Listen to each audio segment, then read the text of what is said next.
아멘. 네, 오늘 강사 목사님은 송파 생명의 빛 교회를 심호하시고 오랜 기간 동안 예배 음악을 위해서 하나님 앞에 봉사하고 헌신하신 김광한 목사님이십니다. 우리 주미숙 목사님의 남편 되시기도 하시는데요. 오늘 나오셔서 말씀 전하실 때 박수로 환영해 주시고 많은 은혜 받으시기 바랍니다. 목사님 나오시겠습니다.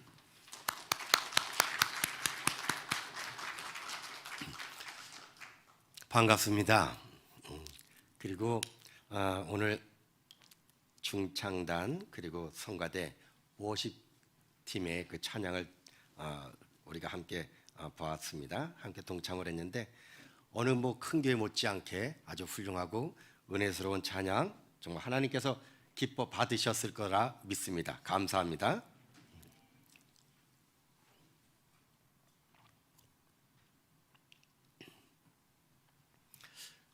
세계적인 그 화가이면서 또 조각가인 미켈란젤로가 14살 때 당대에서 아주 가장 훌륭한 그런 조각가 스승 버틀러 지오바니를 찾아갑니다. 지오바니가 미켈란젤로에게 묻습니다. 너는 내게 무엇을 배우기를 원하느냐? 예 선생님, 저는 선생님처럼 훌륭한 조각 기술을 배우고 싶습니다. 훌륭한 조각가가 되기를 원합니다. 그러자 지오바니는 미켈란젤로를 데리고 화려한 술집 뒷골목으로 갑니다. 그리고 그 앞에 있는 사자상을 보여줍니다. 그리고 묻습니다. 어떠냐? 예, 아주 정교하게 잘 조각되었네요.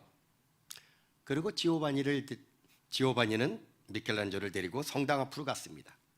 그 성당 앞에 서 있는 천사상을 보여주면서 또 다시 묻습니다. 어떠냐? 예, 아주 이것도 조각이 잘 되었네요. 지오바니가 말합니다. 두 작품 다 조각은 잘 되었는지 모르지만 그 작품을 어디에 두었는지에 따라서 그 가치가 완전히 달라지는 것이다. 조각은 기술보다 그 목적이 더 중요하단다. 하나는 술 마시는 사람들을 위해서 조각된 것이고 하나는 하나님의 영광을 위해서 조각되었다. 목적이 다르면 가치도 다른 것이다. 그렇게 이야기했습니다. 이때부터 미켈란젤로는 단지 스승에게서 조각의 기술만을 배우지 않고 왜 자신이 조각을 하는가? 무엇을 위해서 조각을 하는가? 조각의 가치와 그 목적을 배워서 하나님께 영광을 드러내는 불후의 작품들을 많이 남기게 되었습니다. 우리 인생도 마찬가지입니다. 그 사람이 아무리 재주가 뛰어나고 노래를 잘한다고 할지라도 자신의 인생을 술집 앞에 있는 조각상처럼 사람들의 즐거움과 쾌락을 위해서 사용하는 사람이 있고 반면에 자기의 인생을 잘 조각해서 교회 앞에 세워진 천사상처럼 하나님께 영광 돌리는 그런 사람이 있습니다. 우리가 내 인생을 의미 있게 창조의 목적대로 사용하기 위해서는 나의 정체성을 분명히 해야 합니다. 저희들이 오늘 말씀을 통해서 내 인생을 과연 어떻게 사용할 것인가, 또 어떻게 찬양할 것인가를 깊이 생각하는 그런 시간이 되기를 원합니다. 오늘은 찬양대 또 중창단 워십팀의 헌신 예배를 드립니다. 헌신이라고 하는 것은 아브라함이 모리아산에서 이삭을 바치듯이 우리의 몸과 마음과 또 선물로 받은 우리 은사와 재능, 우리의 삶을 온전히 주님께로 드리는 또 드리고자 하는 그런 결단이 있는 것입니다. 하나님께서는 이와 같은 제사를 받으십니다. 항상 드리는 찬송의 제사, 항상 드리는 찬송의 예배를 받으십니다. 또한 하나님께서는 영문 밖으로 나가 선을 행함과 서로 나누어 주는 제사, 즉 삶의 제사를 기뻐하십니다. 찬송의 제사는 찬양의 제사적 성격을 띠고 있습니다. 레위기에는 5종류의 제사가 계시되어 있습니다. 제사함을 위한 속죄제, 하나님의 거룩한 물건이나 타인에게 해를 끼쳤을 때 드리는 죄사함을 위해서 드리는 속죄제, 그리고 하나님께 온전히 헌신한다는 의미로 몽땅 태워서 드리는 번제, 정결한 고운 가루로 드리는 소제가 있습니다. 또 제물을 높이 들어 올리거나 흔들어서 주님 앞에 제사를 드리고 또 하나님과 또 함께한 모든 사람들과 나누어 먹는 그런 화목의 교제를 나타내는 화목제가 있습니다. 찬양도 속죄와 감사의 마음, 자신을 온전히 드리는 헌신의 마음, 또 일상의 순결을 유지하려는 마음, 성도 간 또 이웃과 화목하게 하려는 그런 교제의 마음들이 담겨져 있어야 합니다. 구약의 제사는 예배자가 제물과 제사하는 방법을 마음대로 정할 수가 없었습니다.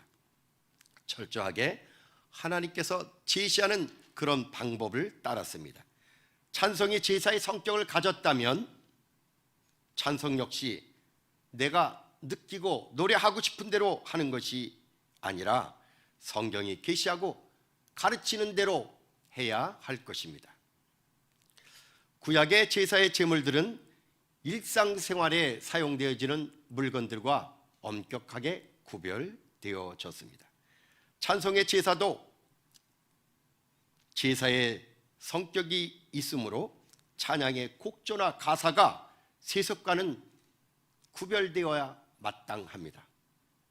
신약시대 이후에 예수님께서 단번에 영원한 제물이 되셔서 모든 제사를 완성시켜 주셨기 때문에 더 이상 우리는 동물을 잡아서 제사를 드리지 않습니다.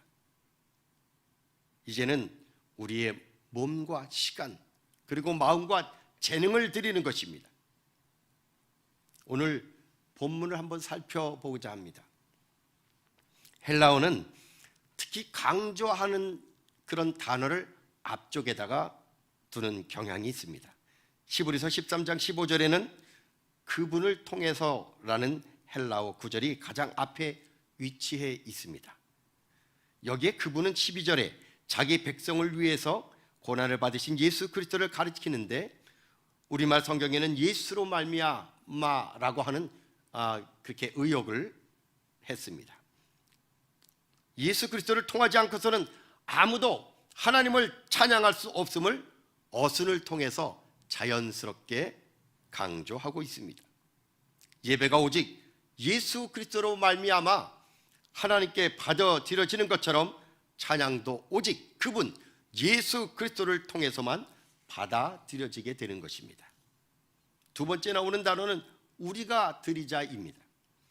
이사야서에서는 이 백성은 내가 나를 위하여 지었나니 나를 찬송하게 하려 함이라 43장 21절에 그렇게 말씀하면서 찬양의 주체가 하나님 백성 모든 사람 모든 하나님의 백성 전체를 분명하게 밝히고 있습니다.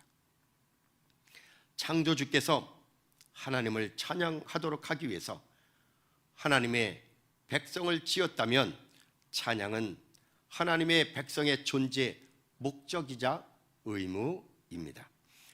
이는 찬양이 신앙의 보조적 요소가 아니라 본질적인 요소임을 나타냅니다.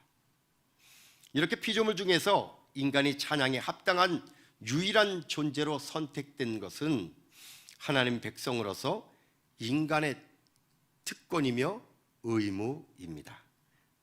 여러분, 피조물 중에서 작곡을 해서 서로 약속을 해갖고 모여서 연습을 하고 화음을 맞춰서 그렇게 합창으로 찬양을 하는 존재는 인간만이 유일합니다. 이렇게 찬양의 관점에서 그리스도의 구속하심은 도무지 찬양할 수 없는 자들에게 찬양할 수 있는 특권과 존재 목적을 다시 회복시켜 주시는 은혜의 사건이기 때문에 정성과 최선을 다해서 우리는 감사의 찬양을 드려야 하는 것입니다. 예배에는 상형적 요소와 하향적 요소가 있습니다. 기도를 하고 헌금을 드리고 또한 회중 찬양과 또 대표로 하는 그런 찬양, 그러한 것들은 우리가 드리는 상향적 요소입니다. 그리고 성경 봉독, 하나님의 말씀, 시편을 교독한다든지 또 설교의 말씀, 축도의 말씀, 축도의 기도, 그것은 하향적 요소입니다. 하나님께서 우리에게 내려주시는 것이죠. 근데 그 중에서 유일하게 찬양대만 모여서 함께 연습을 하고 준비를 해야 합니다. 찬양팀, 중창단도 마찬가지죠. 다른 것들은 다 자기들이 알아서 준비하면 돼요. 근데 찬양대만 유일하게 협력해서 준비를 해야만 하기 때문에 다른 부서나 또 여러 가지 다른 곳에서 이해와 협조가 필요한 것입니다. 찬양의 특징은 노래도 잘 해야 하지만 더 중요한 것은 은혜가 있어야 합니다. 즉 가사가 잘 전달되어야 뜻을 알게 되고 은혜가 되고 노래 부르는 사람이나 또한 지휘자나 모두가 거듭난 삶을 살려고 하는 그런 노력과 결단이 있는 삶을 살아야 은혜가 되는 것입니다. 세상적으로 마음대로 살다가 주일날만 와서 예배한다고 다른 사람들은 모를까요? 모르는 것 같아도 보고 듣는 성도들이 결코 느끼게 돼 있어요. 하나님은 당연히 더 잘 아시죠. 찬양대를 바라보고 저 사람이 왜 저기 앉아 있어? 나 저 사람 때문에 교회 안 갈 거야. 찬양대, 저 사람 때문에 나 안 할 거야. 봉사 안 할 거야. 도대체 저 사람 때문에 은혜가 안 돼. 그런 얘기를 들으면 안 되지 않겠습니까? 그리고 교회 찬양대는 노래를 잘하는, 즉 음악적 재능이 있는 사람, 그런 사람들이 필요합니다. 그런데 그런 사람뿐 아니라 봉사를 잘하는 사람들이 필요해요. 찬양대가 있다 보면, 교회 청소를 하다 보면 제일 지저분한 것이 어딘지 아세요? 찬양대 자리예요. 거기 쓰레기가 많아. 찬양대는 음악적 재능이 있는 사람뿐 아니라 봉사하는 사람들이 필요합니다. 또한 기도하는 사람이 필요해요. 찬양대 내에서 노래 잘하는 사람뿐 아니라 그 안에 기도를 열심히 하는 사람이 필요합니다. 또한 화합하는 사람, 피스메이커가 필요하죠. 악기를 잘 다루는 사람, 이러한 여러 사람들이 함께 협력해서 아름다운 찬양대를 이룰 수 있는 것입니다. 꼭 찬양대는 노래만 잘하는 사람들이 모여 있어야 되는 것은 결코 아닌 거예요. 어떤 교회 목사님이 정말 찬양대를 잘하고 싶었어. 하나님 앞에 아주 멋진 찬양을 들려드리고 싶었어요. 그래서 아주 전공자로 다 바꿔버렸습니다. 그날 밤 잠을 자는데 하나님이 꿈에 나타나셔서 그렇게 말씀하시더래요. 야, 너 아까 예배 드릴 때 그 앞에서 무슨 소리 하는지 난 도대체 알 수가 없다. 그게 무슨 소리냐? 그렇게 말씀하시더라는 거예요. 음악적으로는 훌륭했을지 몰라도 하나님이 보시기에는 찬양인지 어떤 그냥 소음인지 분별할 수가 없다는 거예요. 바로 그 다음 주부터 다시 원상복귀를 시켰다 그랬죠. 이렇게 음악적 은사는 노래만 잘하는 것뿐 아니라 하나님께는 영광이고 사람들에게는 은혜를 끼쳐서 성도들과 모든 사람들을 영적으로 일으켜 세우고 은혜를 끼치는 능력을 말합니다. 찬양대는 이러한 은사를 가진 사람들이 필요합니다. 기도로 돕는 사람, 또 물질로 돕는 사람들이 필요해요. 야, 오늘 중창단 내가 식사를 대접할게. 뭐 이런 물질로 또 간식으로 여러 가지로 돕는 그런 사람들도 필요하지요. 또 다른 사람들을 잘 챙겨주는 사람이 필요해요. 누가 좀 기분이 안 좋고 어려운 일을 겪었어요. 그럴 때 찾아가서 그 사람을 돕는 그런 사람들도 필요하죠. 물론 악기를 잘 다루고 그런 사람들도 필요하고, 이렇게 여러 종류의 사람들이 협력할 때 훌륭한 찬양대가 되는 것입니다. 그리고 나서 최선을 다하고, 그리고 나머지는 하나님께 맡기는 겁니다. 그러면 하나님께서는 그 부족한 모든 것들을 채워주셔서 우리의 찬양을 완전한 찬양이 되게 하십니다. 마태복음 21장 16절에 보면 어린 아기와 젖먹이들의 입에서 나오는 찬미를 온전케 하셨나이다. 시편 8편 2편에도 그런 내용이 나옵니다. 우리가 어린아이처럼 부족한 찬양이라 할지라도 하나님께서는 그 모든 것들을 채워주셔서 완벽한 찬양으로 받아주시는 것입니다. 제가 잠실교회에서 지휘하던 찬양대는 9시 예배를 담당하는 그런 임마누엘 찬양대였습니다. 2006년 1월 달에 시작해서 그때부터 찬양대를 지휘를 하게 됐는데, 물론 그 전에 78년도부터 지휘는 시작을 했습니다. 찬양대가 처음에는 한 6, 70명 정도가 찬양을 하더라고요. 제 전임자 하는 걸 보니까. 교회 찬양대가 4, 5개가 있는데 맨 마지막에 만들어진 찬양대였기 때문에 가장 인원이 적었어요. 근데 유일하게 오케스트라가 있었습니다. 다른 찬양대가 100명 정도 전후였는데 우리 찬양대는 인원이 적어서 처음에 작업한 것은 인원을 늘리는 거였습니다. 그런데 신입대원을 모집하는 데 있어서 그 기준을 꼭 노래 잘하는 사람을 섭외한 것은 아니었습니다. 교회 나온 지 얼마 되지 않은 사람, 다른 교회 있다가 우리 교회를 왔는데 정착하기가 어려운 사람들, 그런 사람들 정착해 하기 위해서 찬양대에 함께하게 했습니다. 또 어떤 분들은 굉장히 오래됐어요. 안수 집사인데도 서로를 몰라. 그런 사람들을 찾아다니면서 찬양대 대원으로 그렇게 초청을 했습니다. 점점 인원이 많이 모이게 됐죠. 그런데 재미있는 것은 헌금위원들이 거기 헌금을 이렇게 거들어 가다가 보니까 가까이서 들으니까 도대체 이상한 소리가 들리는 거예요. 그러면서 저한테 얘기해요. 아니, 찬양대 갔더니 헌금위원으로 갔더니 이상한 소리가 들리대요. 음정도 틀리고 아주 소리도 이상한 소리가 들린다는 거예요.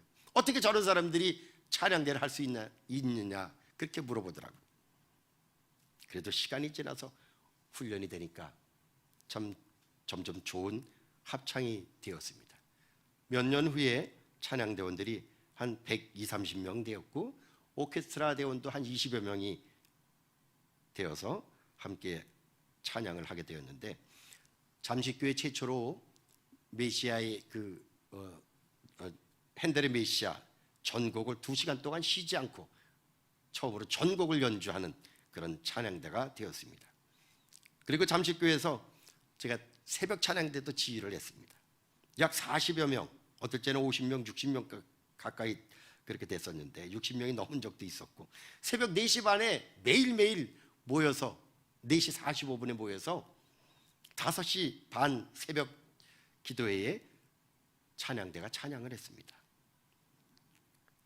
찬양대 중에서는 가장 힘들고 피곤했습니다. 그런데 대신에 은혜가 넘쳤지요.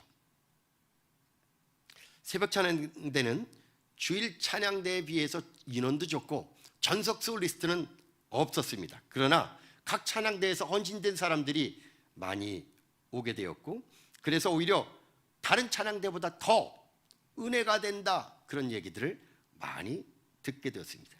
어느 날은 영어를 담당하는 미국 목사님 부부가 그 가족들이 본국으로 돌아가면서 꼭 할 말이 있다고 편지를 쓰고 전달해주고 갔습니다. 참 그 내용이 다 생각은 나지 않지만 그 일부가 생각나는 게 있습니다. 그 가족들은 새벽 찬양대 그 한 사람 한 사람을 매일매일 주시하고 있었던 거예요. 저도 그렇게까지 세밀하게 볼 줄 몰랐어요. 어떤 사람들이 빠지면 이 가족들이 각각 자기 팬이 있어요. 오늘 누가 빠졌다. 그리고 굉장히 무슨 일이 있었나. 그리고 안타깝게 생각하고 기도하고 그랬다는 거예요. 그리고 그들의 표정, 목소리 하나하나에 은혜가 넘쳤다. 은혜를 많이 받았다. 그런 글을 쓰면서 본국으로 돌아갔던 그런 가족들도 있었습니다. 찬양대는 이렇게 성도들에게 은혜를 끼치고 교회 부흥에도 많은 영향력을 미칩니다. 찬양대가 어떤 상황이라도 최선을 다하면 나머지는 하나님께서 채워주셔서 완전한 찬양이 되게 하십니다. 제가 가지고 있는 오래된 논문이 있습니다. 한국교회가 한참 부흥되던 그런 90년대쯤의 논문인 것 같은데, 그때 당시에 대한민국에서 가장 큰 교회 7교회 교회 성장에 미쳤던 영향력에 대해서 앙케이트를 조사한 내용을 제가 가지고 있습니다. 그것을 보니까 그때 당시에 교회의 부흥과 또 새로운 그 새 가족이 정착하는 요인이 무엇인가를 조사를 했는데, 그 앙케이트가 저도 놀라웠는데 첫 번째가 찬양대였습니다. 저는 당연히 목사님의 설교 그리고 찬양대인 줄 알았는데 첫 번째가 찬양대였어요. 새로운 사람이 그 교회를 가서 정착을 할 것인가 말 것인가를 결정하는데 가장 첫 번째 요소가 찬양대였다는 거예요. 물론 지금은 어떤지 모르겠어요. 예배 시작부터 마지막 끝날 때까지 찬양대가 모든 예배를 이끌어갑니다. 그러다 보니까 모든 예배 분위기를 이끌어가기 때문에 그러했는지도 모릅니다. 그래서 오히려 설교보다도 찬양이 은혜가 될 때가 많이 있더라, 그런 내용이었습니다. 또 제가 들은 그런 이야기들은 이런 이야기도 들었죠. 어떤 지인을 따라서 송구영신 예배를 참석하게 되었습니다. 그때 찬양대 찬양이 너무 은혜가 돼서 교회에 정착하게 되었다는 거예요. 교회를 오게 됐다는 거예요. 한번 다닐러 왔었는데 나중에 우리 구역장이 됐어요. 그래서 언제냐고 따져보니까 저희 찬양대가 찬양을 했던 그런 날이었었습니다. 또 어떤 초신자가 세례를 받기 위해서 왔어요. 그 가족이 따라 축하해 주려고 왔습니다. 그때 찬양대 찬양을 듣고 너무 은혜가 된다고 교회를 그냥 등록하게 되었습니다. 또 어떤 사람들은 9시 예배가 조금 이르긴 하지만 오케스트라의 그 찬양을 듣고 싶어서 예배를 드린다는 거예요. 그런 사람들이 굉장히 많더라고요. 처음에는 2부 예배가 3부나 4부 예배에 비해서 굉장히 작았는데 정말 몇 년이 지나니까 거의 한 90% 정도 육박이 되더라고요. 예배에 있어서 찬양대가 그렇게 많은 영향력을 미친다는 걸 알게 되었습니다. 어떤 사람이, 예수 믿지 않는 사람이 또한 장례식을 참여하게 됐습니다. 그가 장례식에서 예수 믿는 사람들이 찬송을 부르는 그 모습을 보았을 때 그는 이렇게 고백합니다. 부활에 대해서 예수 믿는 사람들이 그냥 추상적으로 생각하는 거고 추상적으로 이야기하는 줄 알았는데 와서 보니까 정말 부활을 믿더라. 그리고 그 다음 주부터 교회에 출석했다고 그렇게 간증하는 이야기를 듣게 되었습니다. 찬송의 영향력이 이렇게 큽니다. 찬양은 능력이 있습니다. 다윗이 수금을 탈 때 악기가 쫓겨갔습니다. 바울과 실라가 기도하고 찬송을 부를 때 옥문이 열렸습니다. 제사장이 나팔을 불고 백성들이 소리를 외치자 여리고성이 무너졌습니다. 인생의 그 어려운 문제들 기도하고 찬양할 때 무너집니다. 전쟁에서 승리하게 됩니다. 역대하 20장 21절에서 22절에 보면 노래하는 자들을 거룩한 예복을 입혀서 군대 앞에 행진하게 하고 여호와께 감사하고 노래와 찬송을 부르니까 그 찬송이 시작될 때 여호와께서 복병을 두어서 암몬 자손과 모압과 세일산 자손들이 서로가 서로를 쳐서 전쟁에 승리하게 되었다, 그렇게 말씀하고 있습니다.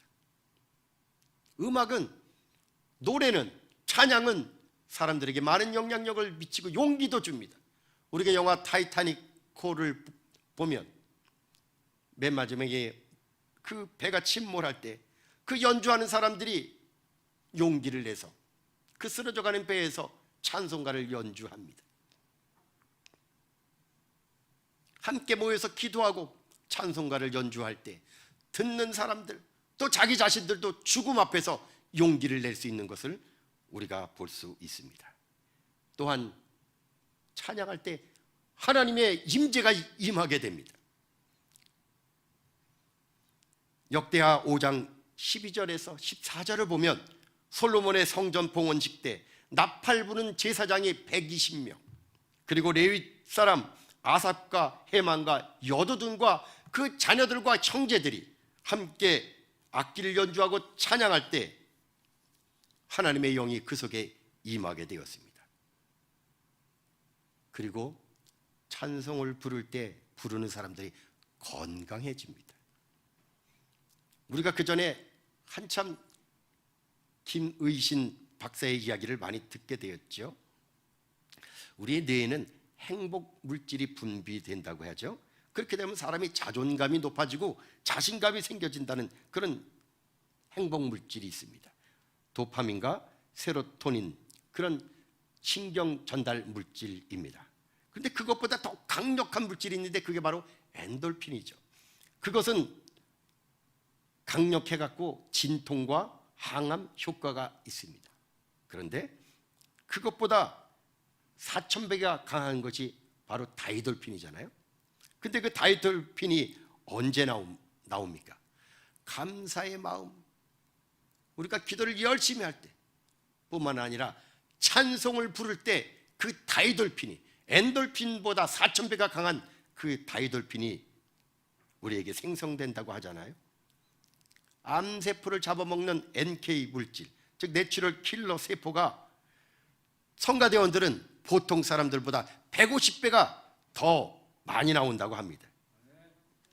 암을 예방하거나 치료하는 데 있어서 매일매일 예배를 드리고 찬송하는 찬양대원들은 얼마나 도움이 되는지요, 건강에 얼마나 도움이 되는지요. 한번 찬양대원들 서로 한번 옆에 사람들 얼굴 한번 봐주세요. 정말 건강한가? 찬양대원들은 그런 특권을 누리고 있어요. 또한 항상이라고 하는 단어는 찬양할 때가 따로 정해져 있는 것이 아니라는 거예요. 바울 사도는 억울하게 매를 맞고 옥중에 갇혀 있을 때도 그들은 찬송을 불렀습니다. 우리 인생에서도 마찬가지죠. 답답하고 어려울 때 우리는 찬송을 부르면 하나님이 역사하십니다. 예배는 하나님을 만나는 시간이에요. 전쟁 중에 있는 병사가 매일매일 애인에게 편지를 썼다고 하죠. 그런데 몇 년 후에 그 아가씨는 누구와 결혼했어요? 우체부하고 결혼했다는 거예요. 매일매일 만나는 게 그만큼 중요해요. 우리가 예배를 통해서 매일매일 하나님을 만나기를 원합니다. 예배는 헌신이 있어야 합니다.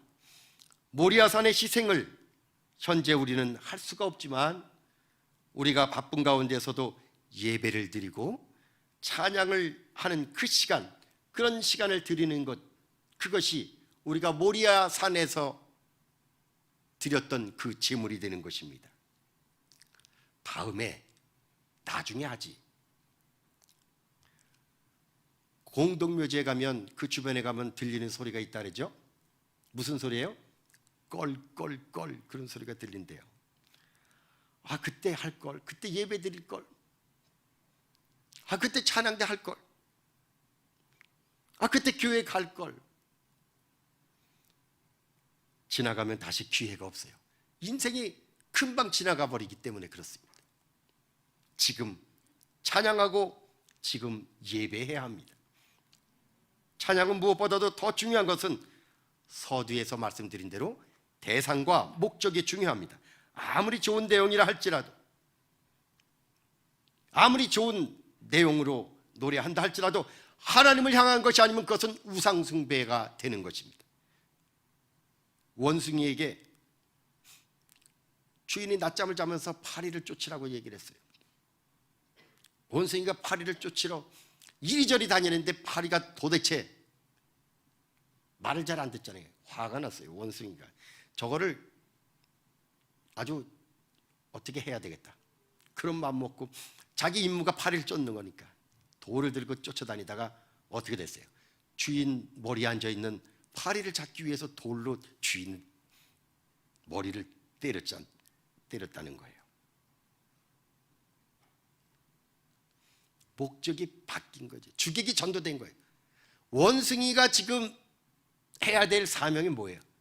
주인을 위해서, 주인이 잠을 편히 잘 수 있게 하기 위한 것이, 그것이 목표이지, 그것이 목적이지, 파리를 죽이거나 파리 그 자체가 삶의 목적이 아니었는데, 그 원숭이는 돌멩이를 들고 주인의 머리를 때리는 그런 우를 범하게 되는 겁니다. 우리 역시 그렇습니다. 음악 자체가 목적이 아니죠. 그 음악 자체가 목적이 아니고 목표가 아닙니다. 우리는 하나님의 영광을 드리는 것이 우리의 삶의 목표입니다. 하나님은 선을 행함과 서로 나누어 주는 제사, 즉 삶의 제사를 기뻐하십니다. 오직 선을 행함과 서로 나누어 주기를 잊지 말라. 하나님은 이 같은 제사를 기뻐하시느니라.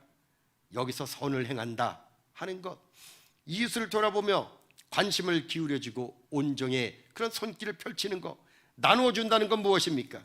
구제와 베푸는 것, 그러한 삶의 제사를 하나님은 기뻐하신다는 거예요.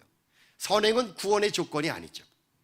그러나 믿음으로 구원받은 성도들은 살아있는 믿음의 증거로서 의롭고 선한 행동의 삶을 살게 되는 것입니다. 음악은 실력도 중요하지만 그것보다 더 우선되어야 하는 것이 하나님을 찬송할 때 은혜가 있어야 되는 것입니다. 은혜가 우선되어야 합니다. 그렇기 때문에 신앙과 믿음의 확신을 가지고 찬양을 해야 합니다. 이사야 43장 21절에 아까 말씀대로 이 백성은 내가 나를 위하여 지었나니 나를 찬송하게 하려 함이니라. 우리 인간의 창조의 목적을 분명히 말씀하셨습니다. 하나님을 찬양하기 위해서 인간을 지었다는 것이죠. 시편 150편 6절에 보면 호흡이 있는 자마다 여호와를 찬양할지어다 할렐루야, 그렇게 명령하셨습니다. 우리가 이 땅에서뿐 아니라 영원히 천국에서도 해야 할 일은 하나님을 찬양하는 겁니다. 우리가 찬양하지 않아도 이미 우주는 하나님을 찬양하는 소리로 가득하고 충만합니다. 하나님은 그러나 우리의 찬양, 내가 드리는 그 목소리의 찬양을 듣기를 원하십니다. 그 전에 학교 다닐 때 목사님 이야기가 생각이 납니다. 그 목사님이 이렇게 얘기하더라고요. 어떤 친구를 만났는데 그 친구가 하는 이야기예요. 그 목사님 얘기가 아니라 목사님이 듣고 하는 얘기죠. 친구가 다른 친구를 만났어요. 오래간만에 만났어요. 요즘에 뭐 하나? 자네 참 직업이 뭐지? 자네 뭐 하고 살지? 나는 주일학교 교사야. 주일학교 교사? 아 참 자네 그 무역인가 뭔가 한다 그러지 않았어? 응, 하지. 내 본업은 주일학교 교사야. 그거는 무역은 먹고 살기 위해서 하는 것일 뿐이야. 여러분의 본업은 찬양대이기를 원합니다. 중창단이고 워십팀이기를 원합니다. 또한 주일학교 교사이기를 원합니다.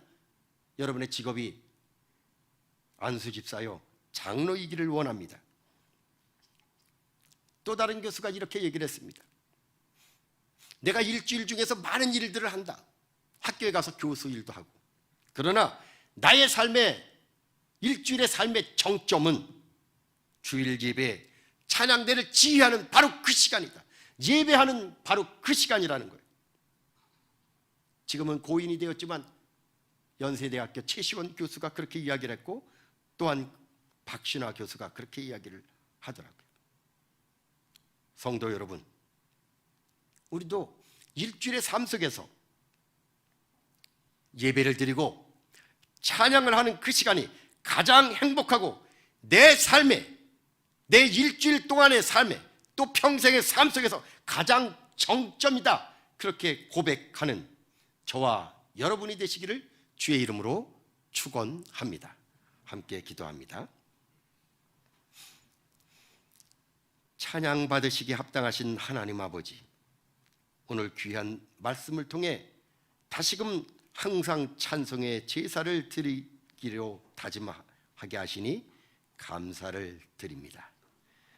영원히 죽을 수밖에 없었던 저희들을 복음으로 자유케 하시고 하나님의 자녀 삼아 주셨사오니 우리 또한 남을 용서하고 사랑하며 아름다운 공동체를 이루어 항상 찬양하는 천국 백성으로 살아가게 하여 주옵소서. 예수님의 이름으로 기도드립니다. 아멘.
아멘. 감사합니다. 찬송가 400장 함께 부르시겠습니다.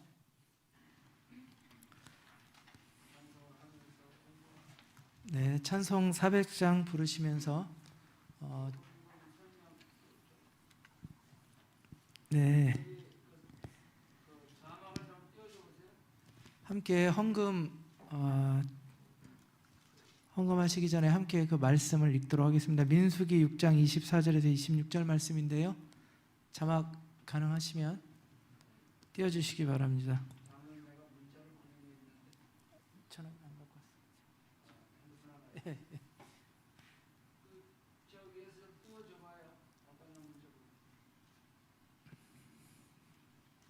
찬송 부르면서 헌금을 하는데 이제 헌금에 대한 설명이에요.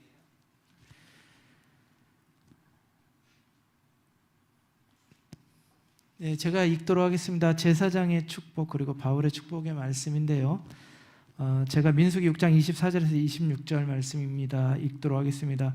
여호와는 내게 복을 주시고 너를 지키시기를 원하며 여호와는 그의 얼굴을 내게 비추사 은혜 베푸시기를 원하며 여호와는 그 얼굴을 내게로 향하여 드사 평강 주시기를 원하노라 할지로다. 아멘 하고 고린도전서 13장 13절 말씀 바울의 축복입니다. 주 예수 그리스도의 은혜와 하나님의 사랑과 성령의 교통하심이 너희 무리와 함께 있을지어다. 네, 찬송가 400장 부르시면서 준비하신 대로 헌금 드리도록 하겠습니다.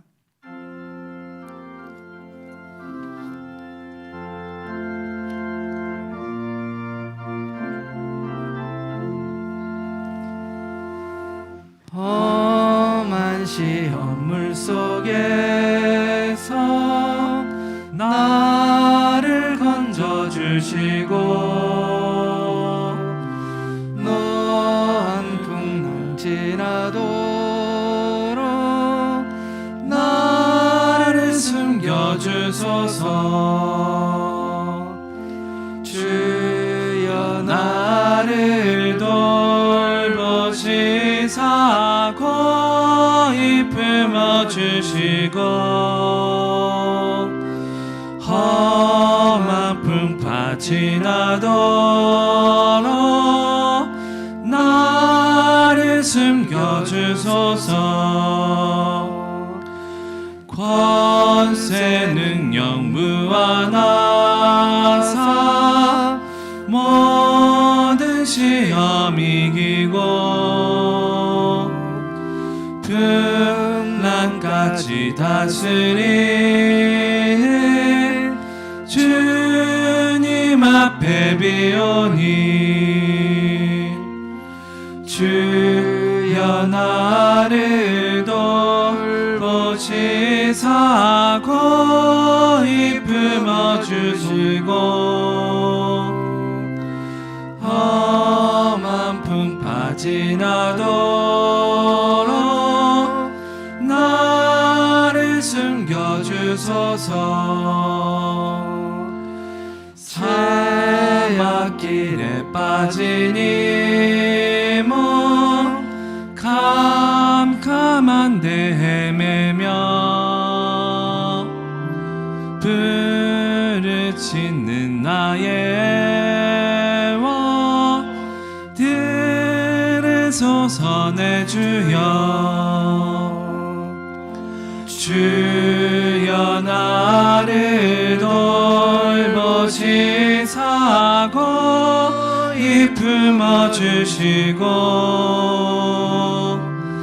험한 풍파 지나도록 나를 숨겨주소서.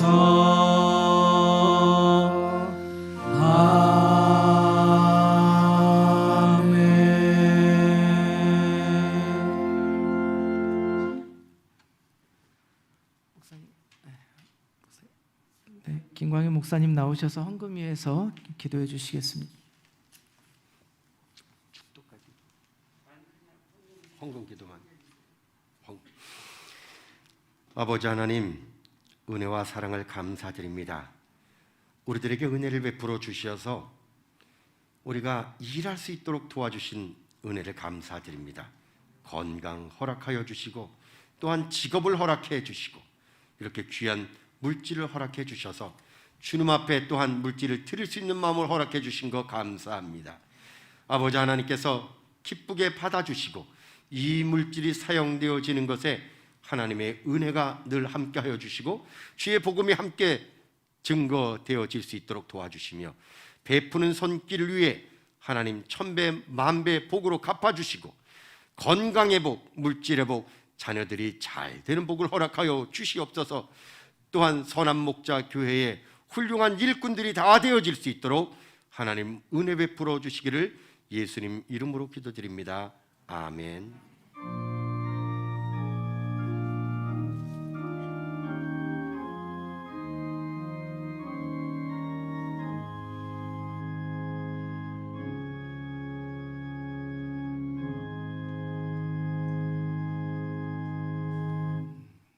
제가 그 예배 시간에 문자로 많이 음향팀하고 일이 사인을 보냈는데 하나도 서로 소통이 하나도 안 된 것 같아요. 오늘 이제 헌금은 사실 우리 목사님이 최근에 개척교회를 하셨어요. 그래서 좀 조금이라도 좀 보탬이 되도록 그렇게 헌금하자 그런 의미가 있습니다. 그러니까 여러분들께서 그렇게 좀 설명을 하려고 했었던 겁니다. 오늘 낮 예배 때 좀 이게 역시 이것도 좀 전달하려고 그랬는데 깜빡 잊어버렸어요. 제가 우리 노회에서 장기 교사 근속 표창 패가 왔어요. 그래서 우리 아동부 중고등부 이제 교사들인데 좀 전달하는 시간을 좀 갖도록 그렇게 하려고 그럽니다. 그러니까요. 우리 김만수 집사님 좀 앞으로 나오세요. 김만수 집사님, 홍진기 집사님, 곽정호 원사님, 김경신 여기 김경신 집사 해놨네. 또 선호 집사님 뭐 이렇게 다 해놨는데 좀 우리 청년들은 뭐 아무도 없는 것 같아. 청년은요. 오늘 청년들은 별도로 자기들 지금 예배 드리고 있는 거예요.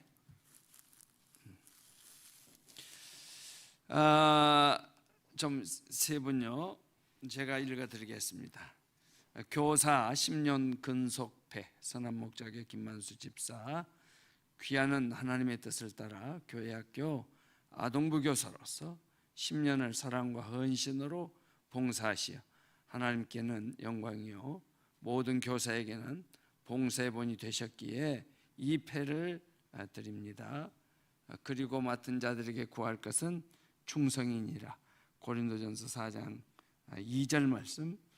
주 2022년 1월 10일 안양 대한예수장로회 안양노회 교육자원부 교육자원부장 안의선 목사, 아동연합회장 이의순 집사 이렇게 되어 있습니다. 우리 박수는 이따 한꺼번에 합시다.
전달을 우리 부장님들이 좀 해주면 좋겠습니다. 우리 오늘 참 김광현 목사님 오셔서 아주 중요한 말씀들, 유용한 말씀들을 주셨어요. 성가대의 역할, 또 성가대를 통한 교회 부흥, 우리 워십팀이나 모든 거. 그래서 교인들은 누구 한 사람 한 사람을 정확하게 본다는 거예요. 그러니까 그걸 보는 사람이 있다는 거예요. 은혜롭게 행동. 그래서 은혜롭게 행동되어지는 것들이 잘 보여지도록 이렇게 하는 것이 중요하다.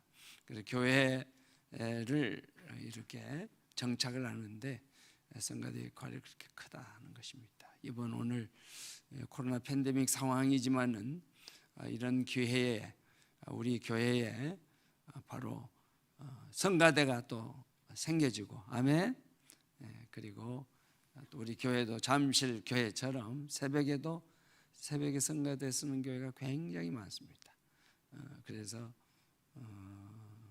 새벽기도 몸 이끌고 교회 오기도 쉽지 않은데 그렇게 섬기는 모습들, 이제 그러기 때문에 우리의 그리스도인들 생활이 품위가 있고 복이 되는 것입니다. 우리가 기도와 예배 또 찬송의 생활이 죽으면, 다운되면 세상적인 것은 부유해질지 몰라요. 그러나 그것은 참으로 아름다운 것은 결코 아니다.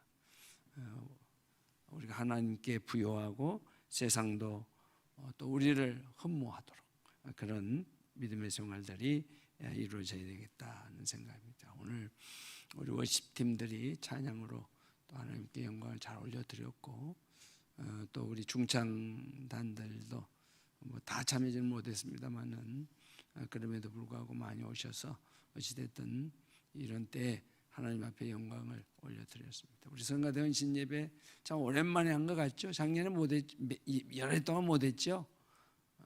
제가 어디 최경 권사님 어때? 맞지? 잘 기억도 안 나는 거. 기억도 안 나니까 안 했다는 얘기죠.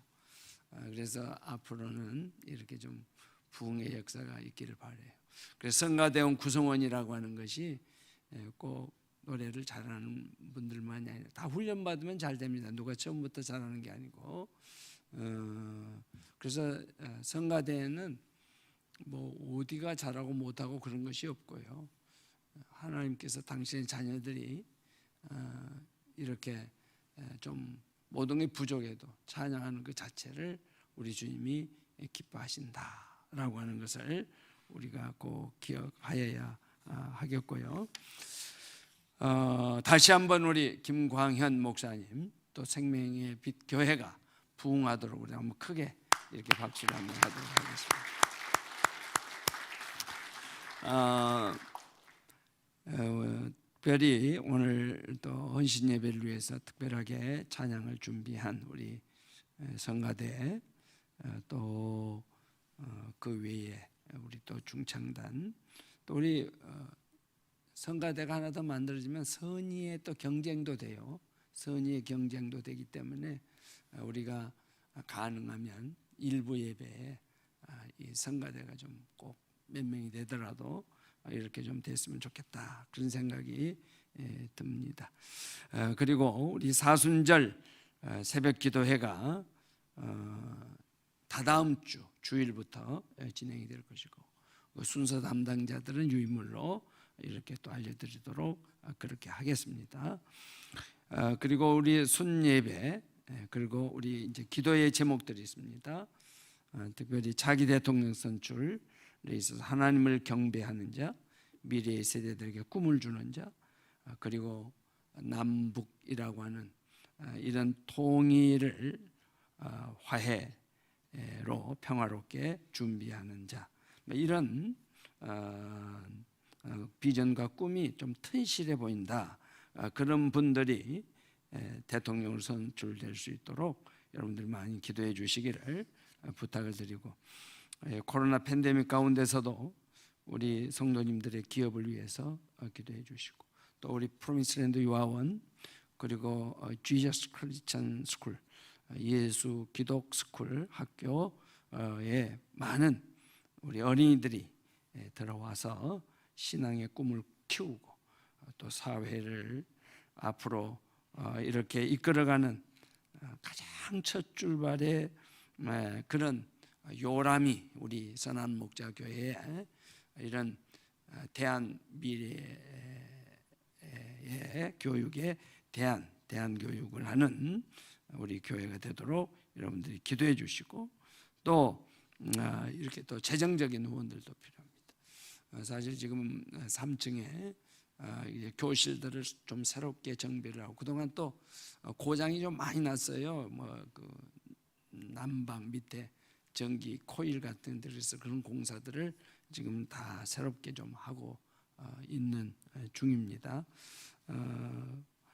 그리고 무엇보다도 이제 병환 중에 계신 분들을 위해서도 기도해 주시기를 부탁을 드리고, 오늘 특별히 우리 교회 음악부가 이번 기회에 더욱더 활성화되어지고 그리고 하나님께 영광이 될 수 있기를 바랍니다.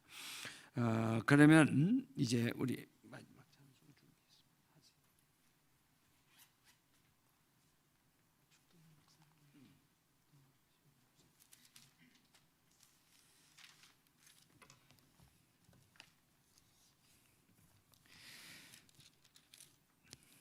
네, 찬송가 406장 부르시고 우리 김광현 목사님 나오셔서 축도로 오늘 예배 마치도록 하겠습니다. 찬송가 406장 부르시겠습니다.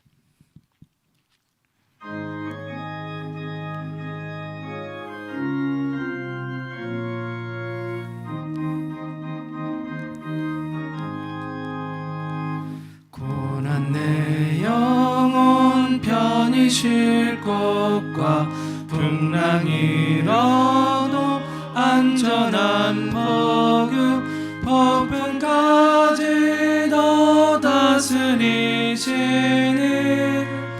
주의 영원한 팔의지에 주의 영원하신 팔 함께하사 항상 나를 붙드시니 어느 곳에 가든지 요동하지 않음을 주의 팔을 의지함이라. 세상 친구들 나를 버려도 예수는 함께 동행함으로 주의 은혜가 충만하리니 주의 영원한 팔의지에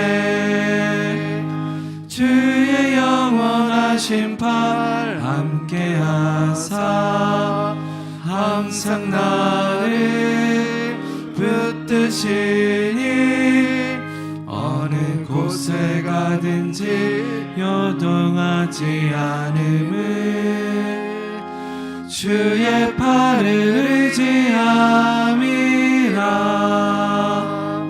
나의 믿음이 연약해져도 미리 예비한 힘을 주시며 위태할 때도 안보하시니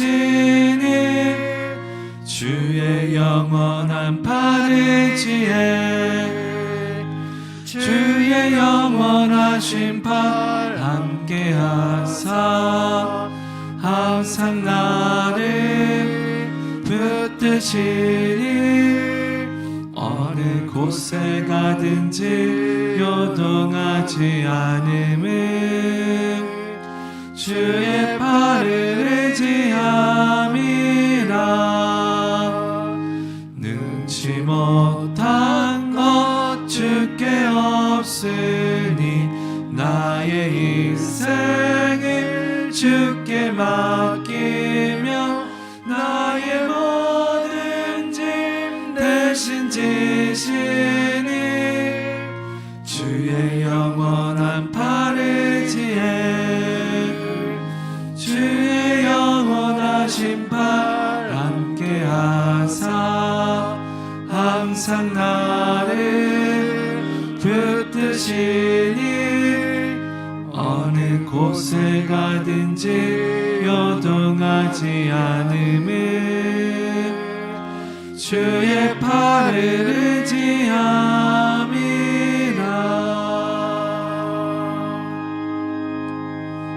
제가 광고 하나를 좀 다 하려고 그럽니다.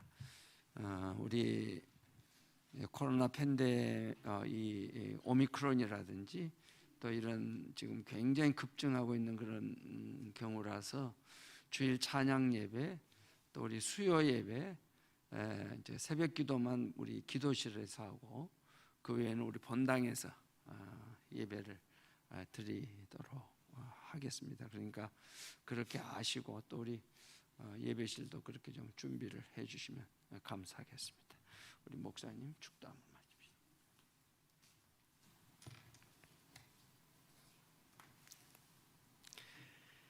이제는 자기 피로써 백성을 거룩하게 하려고 십자가를 지신 주 예수 그리스도의 은혜와 아버지 하나님의 무한하신 사랑과 성령의 감화 감동하심이 항상 찬송의 제사를 하나님께 드리고 성문 밖으로 나가 선을 행함과 서로 나누어 주기를 힘쓰며 삶으로 찬양하기를 다짐하는 성가대 충창단 워십팀과 선한목자 교회의 모든 하나님의 백성들 위해 가정 위에 지금부터 영원까지 함께 하시기를 간절히 축원하옵나이다.